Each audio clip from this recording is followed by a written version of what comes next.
Beetroot తినని వాళ్ళు కూడా ఇలా జామ్ చేస్తే చాలా ఇష్టంగా తింటారు. దీనికోసం బీట్రూట్‌ని శుభ్రంగా వాష్ చేసుకొని, పీల్ ఆఫ్ చేసి చిన్న చిన్న ముక్కలుగా కట్ చేసుకోవాలి. ఇలా కట్ చేసిన బీట్రూట్ ముక్కల్ని ఒక కుక్కర్‌లో వేసుకొని, కొంచెం వాటర్ కూడా వేసి 4-5 విజిల్స్ వచ్చేంత వరకు మెత్తగా ఉడికించుకోవాలి. ఉడికించిన బీట్రూట్ ముక్కల్ని చల్లారిన తర్వాత ఒక మిక్సీ జార్‌లోకి తీసుకొని, ఉడికించినప్పుడు ఉన్న వాటర్ కూడా కొంచెం కొంచెంగా వేసుకుంటూ ఇక్కడ చూపిస్తున్నట్టు మెత్తగా మిక్సీ పట్టుకోవాలి.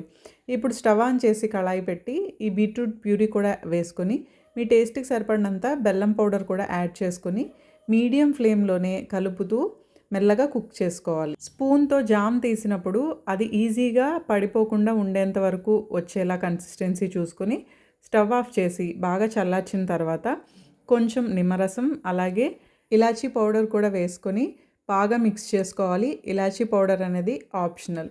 అంతే, చాలా టేస్టీగా, ఈజీగా, హెల్తీగా ఇంట్లోనే చేసుకునే బీట్రూట్ జామ్ రెడీ అయిపోయింది. ఈ జామ్‌ని మనం బ్రెడ్, చపాతీ, దోస, ఇడ్లీ దేనితోనైనా కాంబినేషన్‌గా తీసుకోవచ్చు. చాలా టేస్టీగా ఉంటుంది. Thank you for watching.